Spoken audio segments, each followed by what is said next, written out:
Hey everyone, welcome to The Explainer. Today, we're doing something really cool. We're totally deconstructing a debut. We're going to look at the exact raw, behind-the-scenes reality of what it actually takes to transition from an internet streamer sitting in a bedroom to a fully-fledged WWE superstar on the grandest stage of them all. We're deconstructing IShowSpeed's wild debut at WrestleMania. So buckle up because the sheer amount of preparation that goes into this, it's honestly going to blow your mind. So let's just dive right in. The core question we're answering today is this: how does a YouTuber actually survive WrestleMania? I mean, it's one thing to have crazy energy in front of a webcam, right? But it's an entirely different universe when you step into a professional wrestling ring with tens of thousands of screaming fans watching your every move. Let's look at exactly how that massive gap gets bridged. Now, if you're familiar with IShowSpeed, you definitely know his brand. We see it loud and clear in this quote he recorded for a pre-match segment. "I don't take shit, I got no love for the fakes." That right there perfectly encapsulates his trademark on-camera bravado. You know, he plays this tough, unpredictable, completely chaotic character online. But what we're about to see is the intense reality check that happens when that scripted internet bravado absolutely crashes into the grueling physical and psychological demands of the WWE. Because the contrast here is just staggering. In the digital world, the guy's a titan. He's got 180 million followers and absolute mastery over internet fame. But the second he walks through the doors of the WWE Performance Center, he's an absolute wrestling beginner, starting from scratch. And you know, the WWE doesn't just hand you a microphone and push you out into the arena. They have to meticulously craft your entire integration into their world. Which brings us to our first major piece of the puzzle: entering the WWE universe. Because you can't just show up at WrestleMania out of nowhere. There has to be a solid story justifying why you're there. Let's follow this timeline really quick. It actually starts last week with a backstage segment where Speed is jokingly cursed by the wrestler Danhausen just because he wouldn't share his YouTube password. Then, things escalate dramatically on Monday when Speed accidentally gets involved in a match and costs LA Knight a massive title opportunity. That results in LA Knight literally throwing Speed right through his own streaming monitor. This whole perfect storm of events forces Speed, during WrestleMania week, into this totally reluctant alliance with Logan Paul's faction, the Vision, just to get some protection.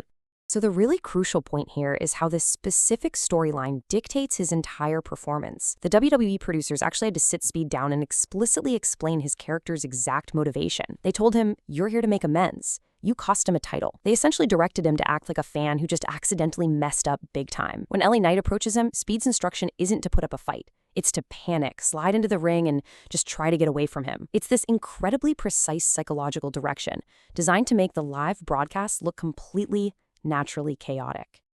Okay, moving on to part 2. Let's talk about the physical toll.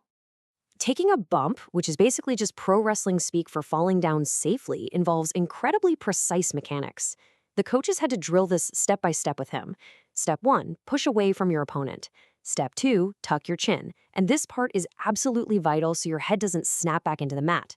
Step 3, drop nice and easy to your butt, pushing hard onto the ground to actually absorb the impact. I know it looks easy on TV, but repeating this over and over again, it is unbelievably taxing on a total beginner's body. And that brings us to a crucial, potentially life-saving concept inside the ring: being catchable. When Speed was training for a top rope maneuver, the coach gave him a very stern warning. If the wrestler lifting you is out of position, what they call if the door is closed, you do not jump. Because if you jump then, you'll crotch the other wrestler and they will instinctively dump you right on your head. No way you want that. Your job isn't to jump or just be a lazy noodle. Your job is to stay completely engaged until you physically feel the lift, and only then disengage your core so your opponent can safely guide your momentum. You literally have to make yourself catchable just to survive the move. Which leads us directly to this really raw admission he made during training. Exhausted, Speed just says, "I somehow always get hurt. I'm not a wrestler, I'm a streamer." It's such a stark juxtaposition, isn't it? Everybody always calls wrestling fake or scripted, but let me tell you, the physical exhaustion, the bruises, the sheer vulnerability of wrapping your legs around a moving target while flipping off a top rope, yeah, that is entirely real. All right, section 3, pre-match preparation. Let's look at the final hours. The creative collaboration behind his in-ring gear is just incredible. They didn't just toss him a pair of generic wrestling trunks and call it a day. No, they started with a teal pants base to perfectly match his partner, Logan Paul, but then they specifically designed a red shirt connection to blend right in with Speed's own personal aesthetic. He even requested this wild cape inspired by a mix of the Flash and Cristiano Ronaldo, complete with a CR7 style number 7 right on the back. It is seriously a masterclass in merging someone's personal internet brand with that high-end glossy WWE production value. Now, you obviously cannot execute high-flying moves on an empty stomach, so his hyper-specific athletic breakfast on the actual morning of WrestleMania was meticulously calculated. Check this out.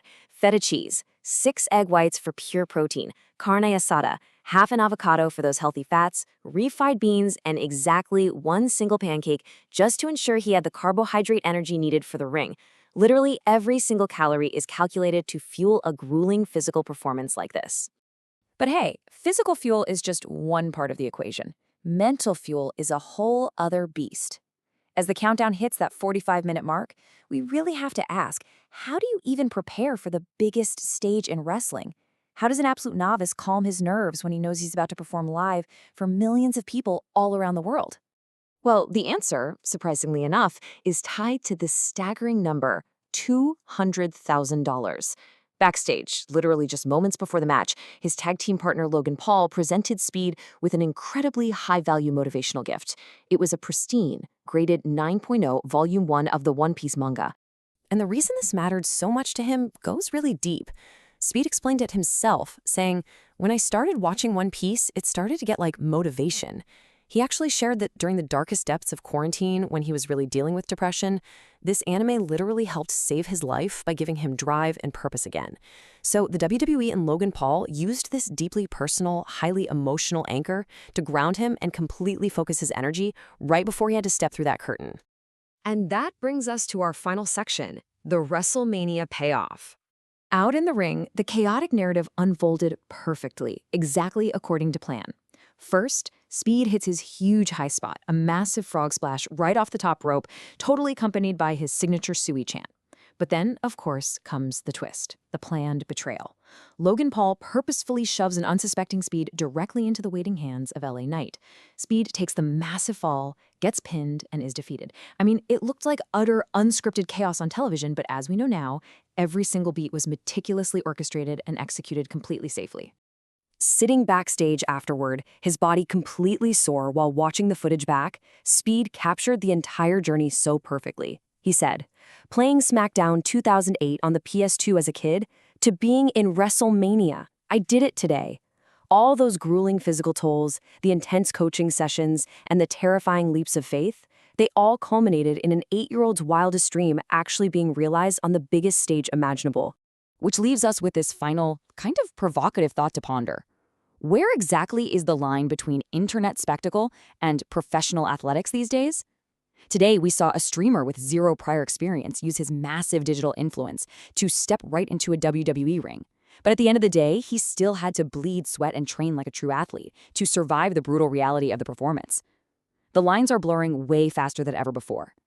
Thank you guys so much for joining me for this explainer. Keep learning, stay focused, and I'll catch you next time.